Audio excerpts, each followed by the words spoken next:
So it's a trimmed down version of the mesh we used for the publication. So it's just to run all the experiments faster. In the tutorial, like in the paper, I want you to implement the warp protocol, or at least the preparation for the warp protocol using ForCEPPS.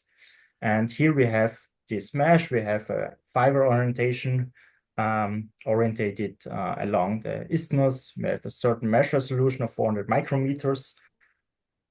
Then I want you to define the various tissue regions, assign ionic models to these regions. So here on the right, you see the regions in the mesh and the corresponding element tag. Then I want you to initialize all the ionic models, calibrate the tissue, and then run a pre-basing experiment. So this is more or less a rough overview of the tutorial I prepared. First task is about EP initialization. And again, the EP init script is based on bench, CARP utils, and limbed GUI. And if you don't know all the ionic models available, you can run bench with the -- list imp argument to list all the available ionic models. And if you want to know what parameters are supported by the ionic models, you can run this second bench call here. You just say you want to use, here in this case, I use the Dendrusher model, and then you say -- imp info to get a list of all available model parameters. So this is just additional background information. So, and in the first task, I want you to set up a JSON file defining these three EP functions. So it's the healthy tissue, bothersome tissue, scar tissue. And then I want you to add an APD restitution protocol to this protocol section, to the simulation plan named S1, S2. And with that, please run the initialization of all the ionic models, check whether you have reached a limit cycle or not, update your simulation plan in case you're satisfied with your results, and then also plot the APD restitution curve. You can download the slides from the link. Gonna paste it in the chat. In the slides, you find also all the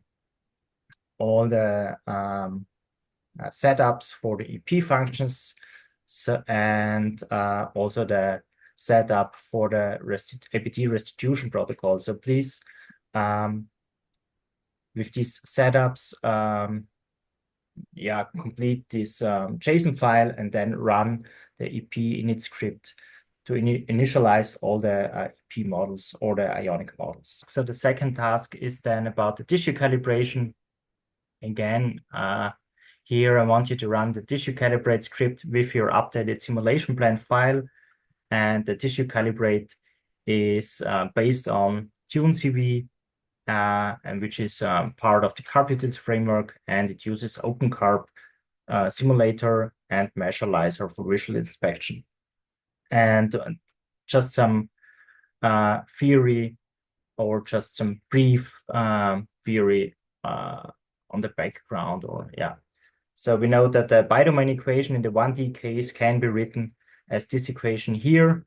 And if we have a uniformly traveling wavefront, then we know that space and time are related by this equation here. And if we replace the second space derivative in the bidomain equation, we get this differential equation you see down here. And if we assume that the transmembrane capacitance remains unchanged, then the solution Vm remains to be a solution as long as this term remains constant. And this gives us a relation between conduction velocity and conductivity. And this relation is then used in TuneCV or in tissue calibrate to calibrate your conductivities to match a certain conduction velocity.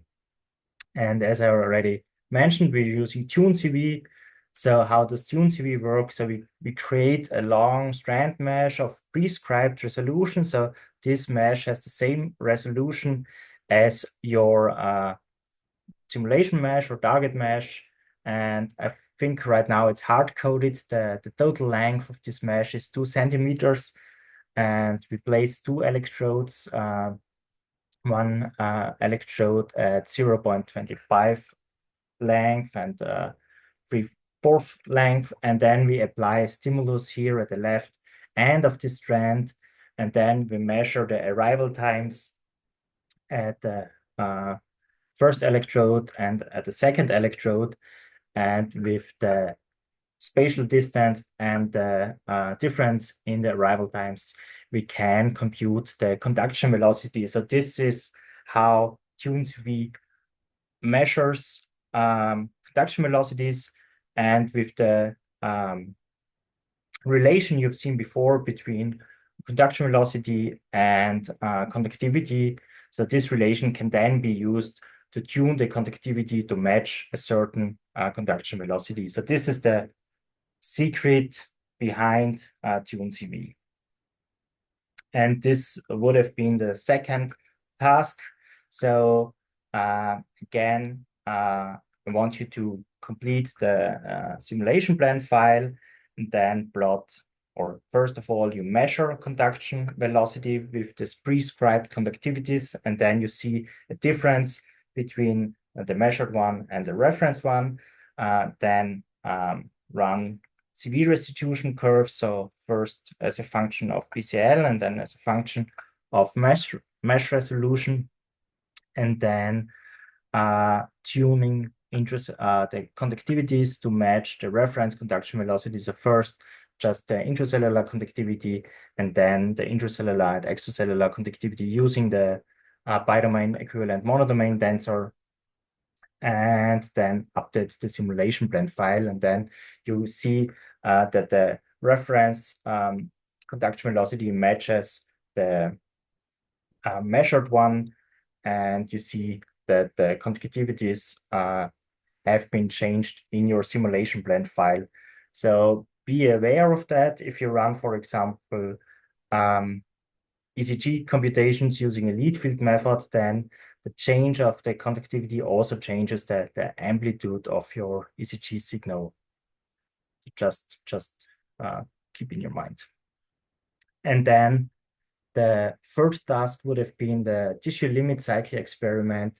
Again, this is the model you find in the link Gunnar sent out. So this is this isthmus geometry we have here. It's from minus 2000 micrometers to plus 2000. So we have 4 centimeter times 4 centimeter tissue batch. We have healthy tissue region, border zone region, isthmus region, and scar region.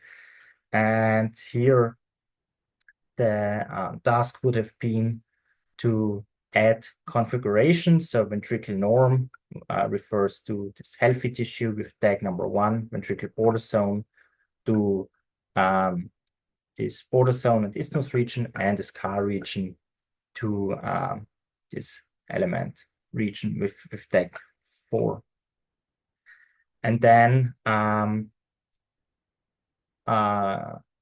the second task would have been to create this electrodes file defining sphere electrodes at those 8 basing sites.